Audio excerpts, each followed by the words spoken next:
anyone who Jamie Roberts says is a good human being, they got to be a good human being. So, so I'm glad we connected and all that.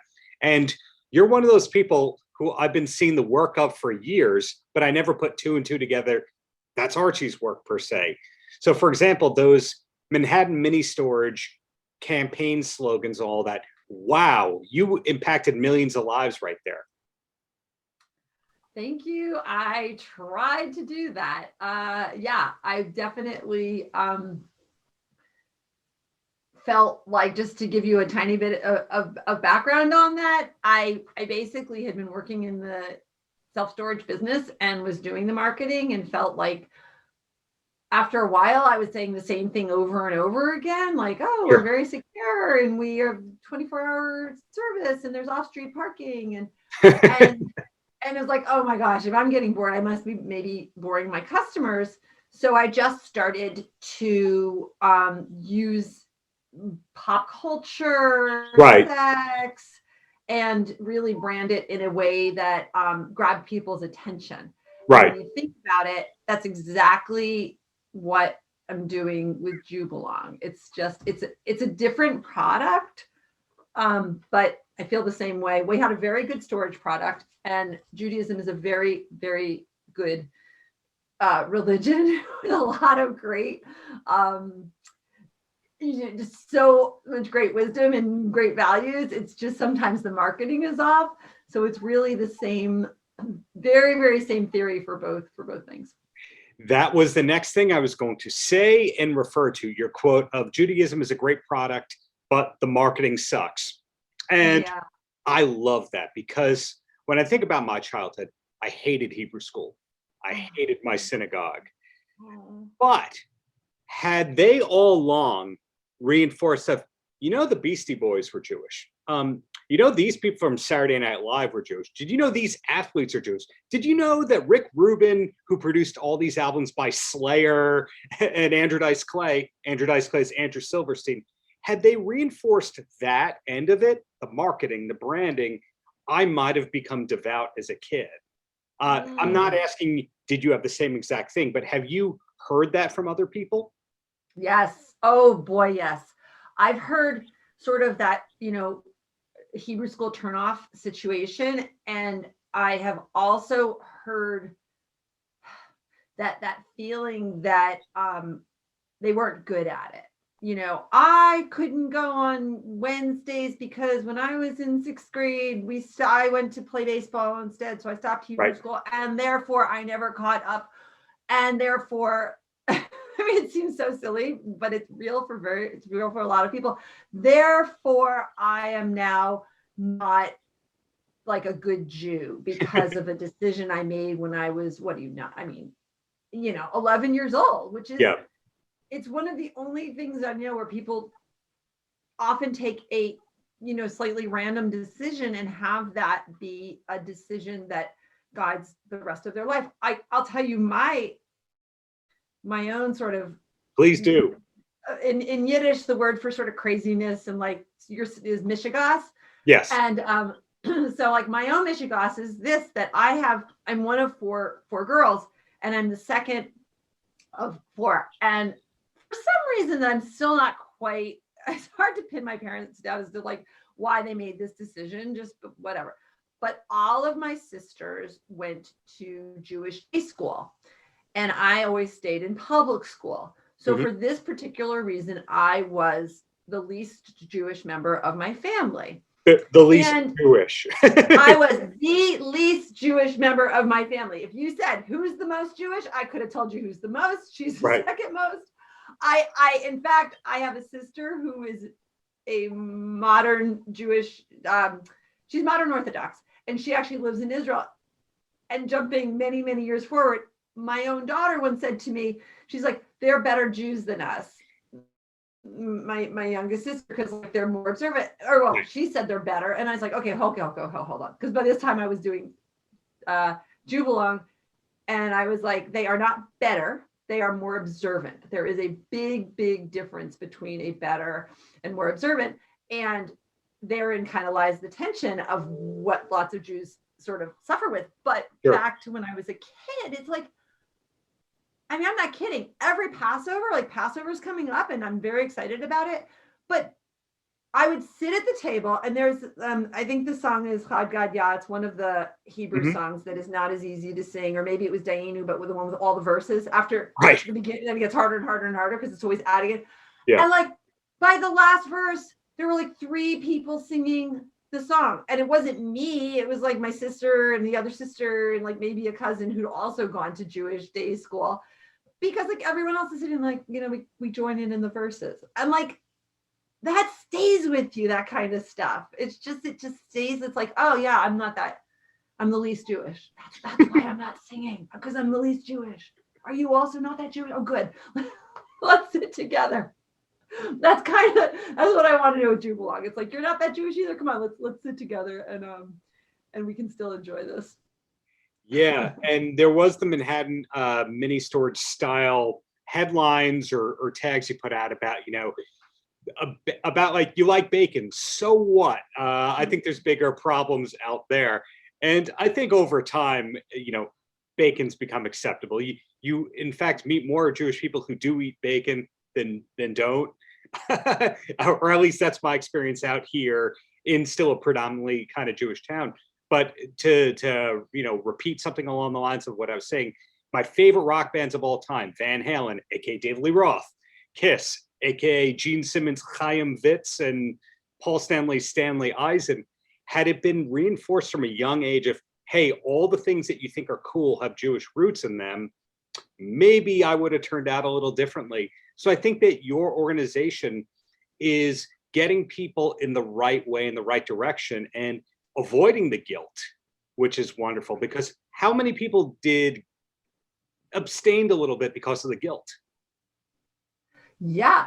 And how many, I think a lot of people abstain. It's weird because you would sort of think that guilt might make you do it.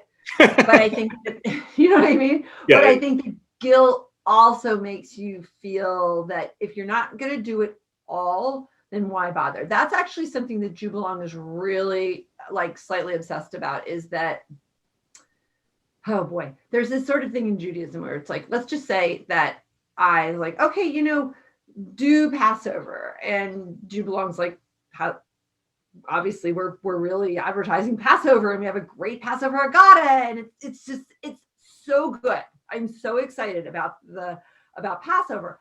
But then sometimes in the Jewish world, it's like, great, you did Passover. Now we're going to ask you to do Shabbat every week. And now we've got, oh boy, did you know the holidays, they're coming up, and it's not just Rosh Hashanah and Yom Kippur. There's also Simchas Torah and there's Sukkah. And like all of a sudden we inundate you with so many things that you should be doing. And like, sometimes people are like, dude, I barely wanted to do Passover. Like, I don't want to do all that other stuff. I don't know. Start with me about Shabbat every week. Like, enough. Yeah. And JewBelong is understanding of that. It's like, if people say like, I do like to do Shabbat, but I like to do it once a month, or I don't like to do it, but I do the other holidays, or wherever they are, it's important to be accepting of that. I think that I get it because I really, like, I happen to like to do Shabbat. Like, it, no matter which way I do it, I do something. So I get that it's in this way of like love, where I'm like, oh, let's just do Shabbat, you know, Darren, let's do Shabbat. But sometimes that can sound very, you know, like judgy. Like, if you're like, oh, you know, I don't want to do Shabbat with Archie, I don't do it, and now she's going to think that I'm not Jewish. It's like, it becomes more than it might be. If it's just an invitation, which I think sometimes Jewish organizations, it's really just a beautiful invitation. People hear it as you should be doing this. And so at JewBelong, we're really, really careful. Like, if people want deep dives into, you know, Simchas Torah, which is a holiday that comes after, it's in the fall. Mm-hmm. Like, that's probably not a JewBelong thing. There are plenty of great Jewish websites and books and out there, and they, you know, go with God, like, find a lot of deep dives on what other things. We're sort of sticking with the, you know, we want to really our market is the people who are slightly disengaged or not, not affiliated. And like, that's great. Like a little bit, it's all good if people get a little joy out of it. And looking through your website, doing some research in general, I see that Steven Weber is on the board of JewBelong. How did that happen? Oh my God, I love Steven Weber. He is such a great guy. Okay, that's I love that question. I'm so happy that you asked that. So Steven Weber, I didn't even know Steven Weber was Jewish. I just had some people have been fabulous on our advisory board when we were doing COVID, really like threw everybody for a loop. But with JewBelong, most of our content had been printable. It was things that like you print it out and you print out the Haggadah and you have a Seder. And with with COVID, we're like, oh my gosh, people aren't having Seders. We'll do something online. So it was this big rush. And we met. I really believe in popular culture. Like I'm on it. Look at who you're talking to. You see all the like tens in the background. I mean, come on. Yeah, exactly. So I love it. So I'm like, oh my God, maybe we can get some, famous people who are all Jewish, as you and I just discussed. You just said so. Well, like half of them are Jewish. And so anyway, someone reached out. I believe it was Dan Bukatinsky, who we met through somebody else. It was more like, yeah, call my friend. They might be interested. And I think Dan reached out to Steven. And Steven Weber was like, it was such an interesting conversation. He's like, like both of my ex-wives are not Jewish and my kids are like barely Jewish. That barely, like your kids are barely Jewish. Yeah. But he said, but like, and I hope he wouldn't mind me repeating the story. I don't think he would. He's lovely and really open. He's like, listen, if Hitler comes back, you think he's going to not get you guys because your mom's not Jewish? Like, that's crazy. Like you're Jewish. Like I got to interrupt you there.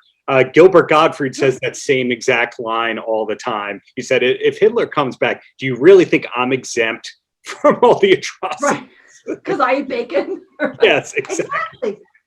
So, and Steven said that in this he said, it's like, so even though, Judaism is not part of my daily, experience, like I'm Jewish and sure, what do you want me to do for you, Archie? It was kind of like, you want me to read? Do you want me to? And he was amazing. He was fabulous in our Rosh Hashanah experience. We called it Sin Star. And Steven was part of that. And he's been lovely ever since. And because he gets it. And he sent a letter to a bunch of his, Hollywood people. And he's like, guys, there's finally something that we bad Jews can identify with, and it's JewBelong. And I was like, you've got to come on the advisory board because you really get it. There's people who really, they just like get it. And Steven is one of them. It's amazing. It really made me, Yeah. Like there's lots of them. It's just not everyone raises their hand to say, sure, I'm happy to help. What can I do? Yeah. And I unfortunately just keep bringing it back to the pop culture per se. But, if you talk about heavy metal, you talk about comedy, you talk about books, record companies, like everything has some kind of a Jewish root to it. Professional wrestling is heavily Jewish in its roots and all that. And I think it's wonderful that an organization like yours is embracing the old and the new, but it's also like, I'm not a Star Wars person, but what I hear is The Mandalorian, even if you didn't like Star Wars, you could just get on board with this new level of things. And it has the ties to the old and new, but you could start. Your organization is kind of doing that. I don't know if that was the original intention, was it? Oh, interesting. You mean to sort of meet people wherever they are, and it's like, fine, it doesn't matter what you've done, you're gonna like, yes, that it really was the intention. And it's like this. Everybody needs meaning in their lives. Oh. Yeah, believe it or not. And maybe not everybody gets it, but I'm going to come from that belief because, and look at some of the things that is sort of so popular in our culture right now, like Soul Cycle. Soul Cycle's not interesting because they bike. There's a lot of spinning classes, but like Soul Cycle is about like, we're here together and we're inspiring and look at how, and like, God, you're going to reach a potential. You're going to have this great day when you leave here. And same with CrossFit. Same with Tough Mudders, like a lot of physical experiences that are like, yeah, they're about touching your heart and community, and yoga has that a lot too. And so, Right. and even book groups, like, let's go through this together. Let's all read about it and talk about it. And and people find great meaning in a lot of those experiences. And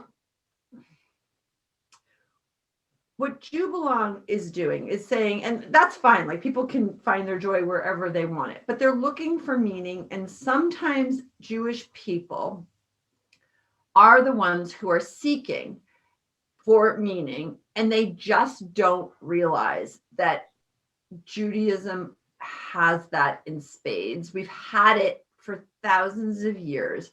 Mm-hmm. We may not have explained it that well, but we've kind of like, we've invented a lot of it. And it's sort of being able to translate that to people.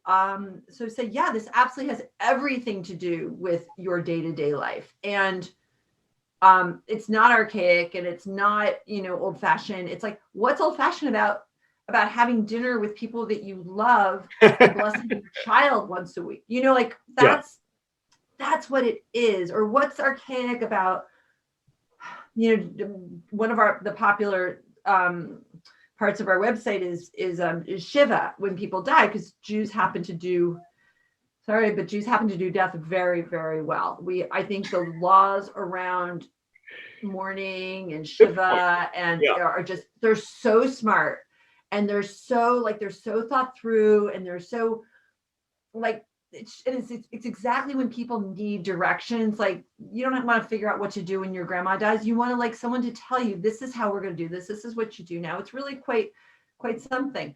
Mm-hmm. So, and those laws, like the reason that they're, I use the word laws with a small L, because obviously people can change them if they want, but they're that way because they've been that way for thousands of years. And people realize, like, the best thing to it works to really mourn hard for 7 days, and then go back into your work and go back into your life, and let people come to you and talk about the person that you loved who died. Like, it's really smart. It's just maybe not that, it's not explained as well as I'd like it to be, or I wasn't until JewBelong. And that's when we look at JewBelong, it's like, how would I have wished someone would have explained Shiva to me? Yeah.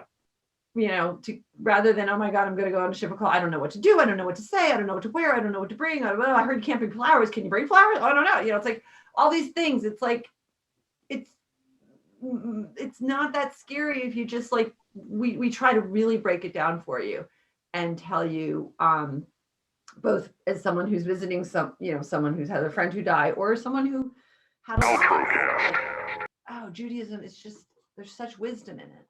And that's the bad marketing thing that you're talking about earlier. That is what ties it all together. Great product, bad marketing. Here, you and your team are changing all that. So do you have time for 2 more questions that are about you and what you're into? Okay.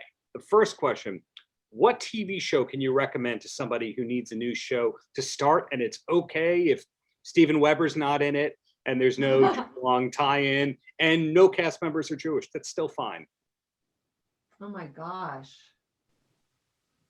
So we just finished Ozark the other day. I was crazy for Ozark. I loved it. So that would, just because I also was crazy about the Americans. Oh my God, Fauda. Oh, see, now I'm giving you 3. I also loved Fauda. Oh, and Tehran. Yes, I'm literally thinking of the last one. I love a good series.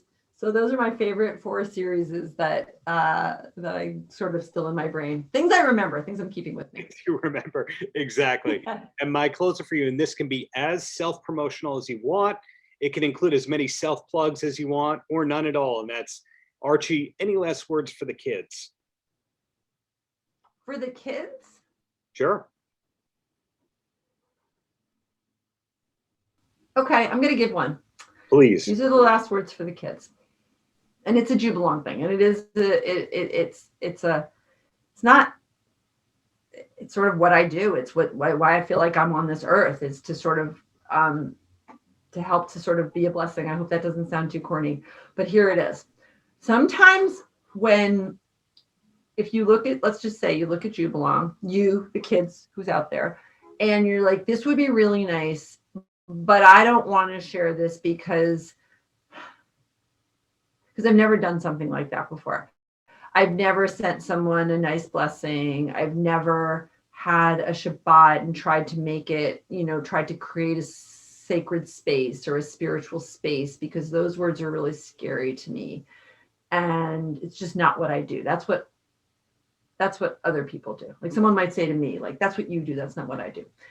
And the truth is that every single person can create a sort of a sacred space where they decide, I'm going to have an experience that I want to share with somebody. And it is scary at the first. It's scary. It may always be a little scary, but that means you're pushing yourself. And when you push yourself to create the kind of space that you want, and I'm putting this in the Jewish context, in a JewBelong context, whether you want to have a Passover Seder, you want people to pay attention. And no, this is not about the food. This is about I'm going to create an experience, and I want you all to be there with me. I just want people to know that, like, they're not alone when they think that this is hard, and it is worth it though. That's the thing. It's hard. Not everyone will pay attention the way you want. Some people will disappoint you, but the people whose hearts you touch when you create these spaces and do these things, they could remember it for the rest of your life. And you may not ever know it, but it's really, you're being a blessing for other people when you partake in this and try and share it. So that's what I'd like to tell the kids. To paraphrase something that Ronnie James Dio, the former lead singer of Black Sabbath, said, which is along the lines of what you just said, it's that you'll never remember and they'll never forget. It's that kind of thing, like that experience or thing that you do that it's like, yeah, I'll sign this. And then they're like telling people the rest of their lives, I can't believe I met that guy. So. Oh my God, I love that. You'll never remember, but they'll never forget. Exactly. And you don't know. And that has to be okay. And it has to be okay that you might mess it up a little bit. And you might be Jew-embarrassed. That's a word I didn't talk about, but it could happen. But you know what? The world needs more people to try things like that, to just spread the love a little bit and share it. And again, what did you say? You'll never remember, but they'll never forget. Exactly. So heavy metal and Judaism, it all comes back to all that, Archie. So thank you so much for your time, and thank you for the wonderful vibes and effort you're putting out into the world. Thank you so much. This was fantastic. I really enjoyed it. My pleasure. Keep it up there. Thank you. Bye now. Take care. Paltrocast.